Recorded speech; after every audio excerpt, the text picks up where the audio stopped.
तमाम तरीके हमले को एक ही संख्या में 100 से ज्यादा ड्रोन को एक ही सीमा में एक ही पूरी तरीके से अभेद्य होने Catch the target at both day and night time.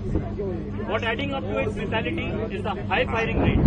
Along with that, it is also having a long effective range. Any of the aerial platforms that have been engaged coming into the Indian airspace have been effectively engaged by this gun with the help of Akash Tir as well as the radars. Thank you. Platform जिसके सामने आए हैं इसने उन सभी को बखूबी से इंगेज किया है और मार गिराया है. Thank you. जो कि एक all weather fire control radar है.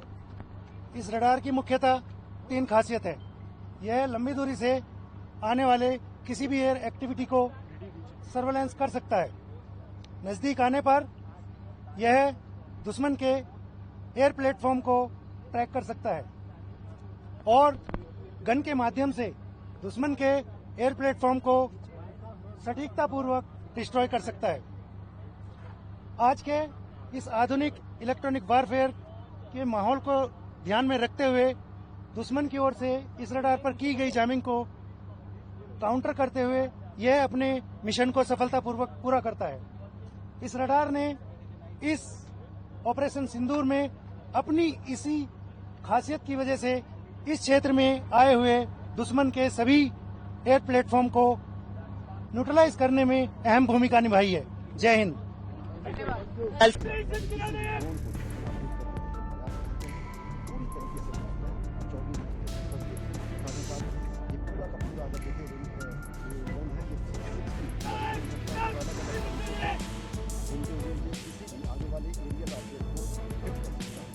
सबसे ज्यादा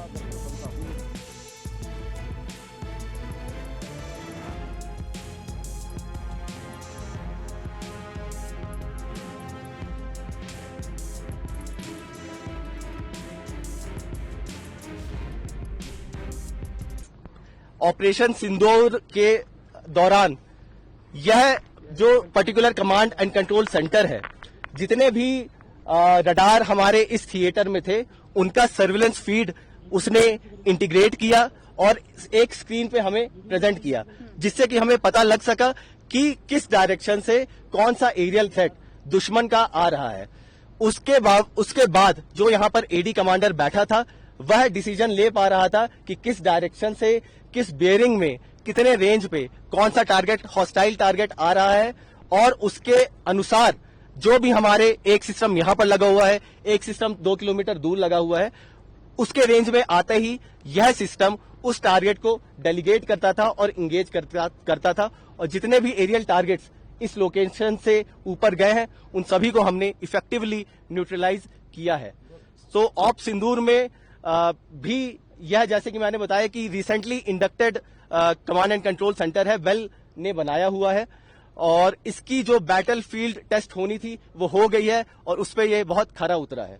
तो यह आत्मनिर्भर भारत और मेक इन इंडिया इनिशिएटिव के डायरेक्शन में एक बहुत ही बड़ा कदम है. Thank you. Start. Welcome and जय हिंद. This system in front of you is Akashteer command and control system. So it has been developed by Bell, which is our own organization, and it's a feat towards the Atmanirbhar Bharat and Make in India initiative. So what exactly this system had done? It was a command and control center. It had collated all the surveillance feed in this particular theater of all the radars which are deployed in this location.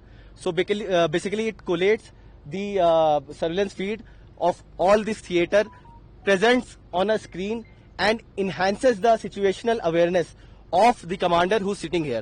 So he is able to make a quick decision so as to designate the target, hostile target, to a particular weapon system according to its capability. And as I said that this has been recently inducted into the Indian Army Air Defense, and it has proved its potency and effectiveness. So we can say that this equipment is now battle tested and it has performed exceptionally well in battlefield conditions. And so basically it's a great leap forward in the direction of Atmanirbhar Bharat and Make in India initiative. So, okay. So, प्रभातखबर.com, विश्वास वही, रफ्तार नहीं।